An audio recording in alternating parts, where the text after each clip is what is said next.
Hey. Hey, hey. Hey, hey, hey. It's vlog time, you guys. I'm wrecked. It is day 7. Today was a great day. I actually had a phenomenal day. Yay. Guys, we broke through. We had a good day. We broke through with the communication after yesterday. And we did some good stuff. So for anybody that, I don't even know how to explain this, but you know, anyone that kind of feels like they can never win an argument, or they can never get their point across, or they're always just like feeling, you know, you hate arguments and you always lose them, and you know, whatever. That's kind of how I felt. Whenever I had arguments with people, I always felt like I had no control, I had no power.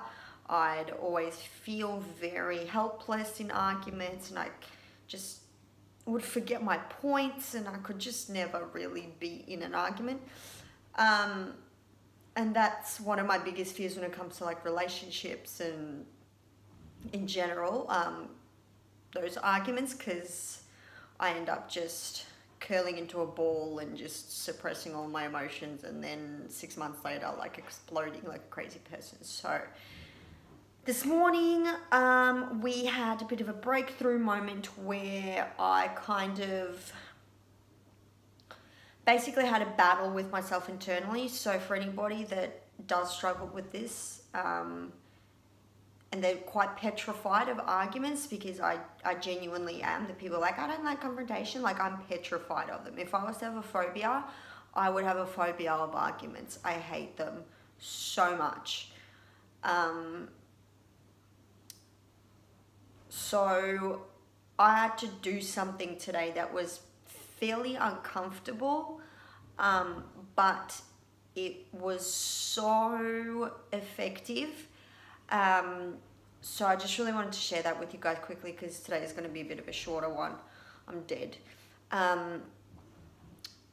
So what I did today was, the first thing was that I had to come to terms with was that the person that I'm arguing with, or that I had the argument with, they don't want to hurt me physically, emotionally, mentally. That is not their intention. Even though it feels that way in the argument, if you just step back for a second and go, okay, they're not a serial killer. They're not going to try kill you. They're not crazy. You know, they don't want ill for you. They probably really care about you, and just in the heat of the moment, you guys didn't understand each other, and that misunderstanding feels really irritating, right? But they don't want to hurt you. So that's the first thing I had to come to terms with. And then the second thing that I had to come to terms with was that in order for this to go well, I need to listen to the other person.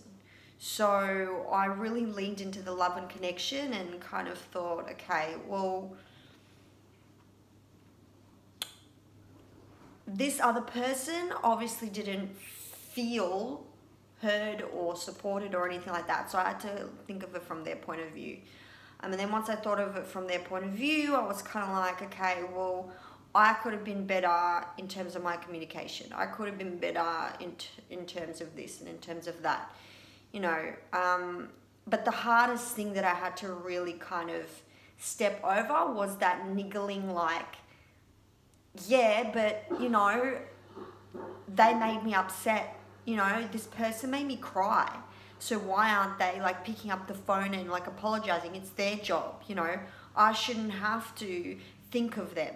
You know, that's kind of what my thoughts were, and often are in those situations. Like, I shouldn't have to do anything because they did something wrong. But the thing is, there's always two sides to a pancake, no matter how flat you make it. And as much as you think that you think they did something wrong, you probably didn't do something right either. Otherwise, they wouldn't be responding the way that they are responding.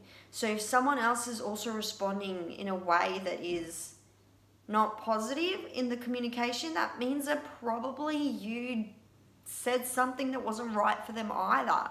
So that's something you need to look into, and kind of had to force myself to not listen to that niggling, you know, well, you know what, they started it type thing.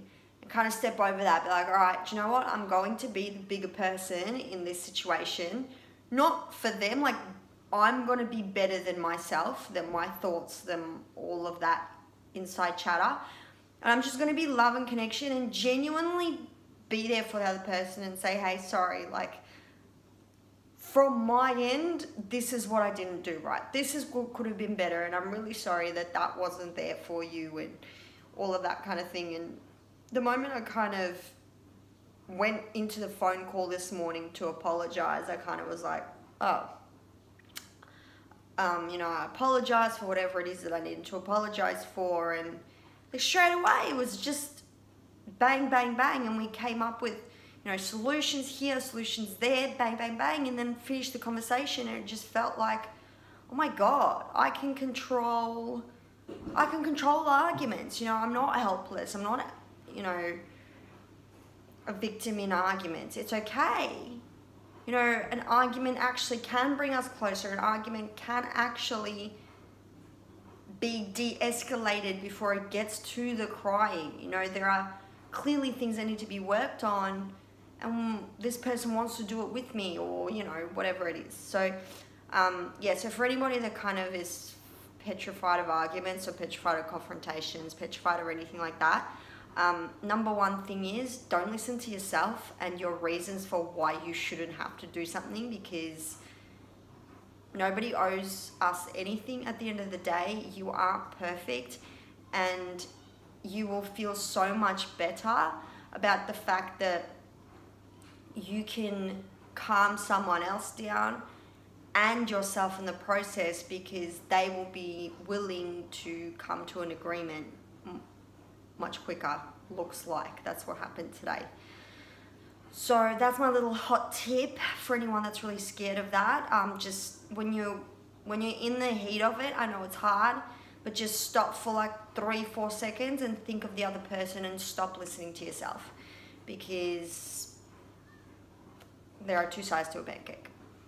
It's that simple. And if you look out for that person, oftentimes they will look out for you, because they generally do care. They don't want to hurt you. So that was a really cool breakthrough today.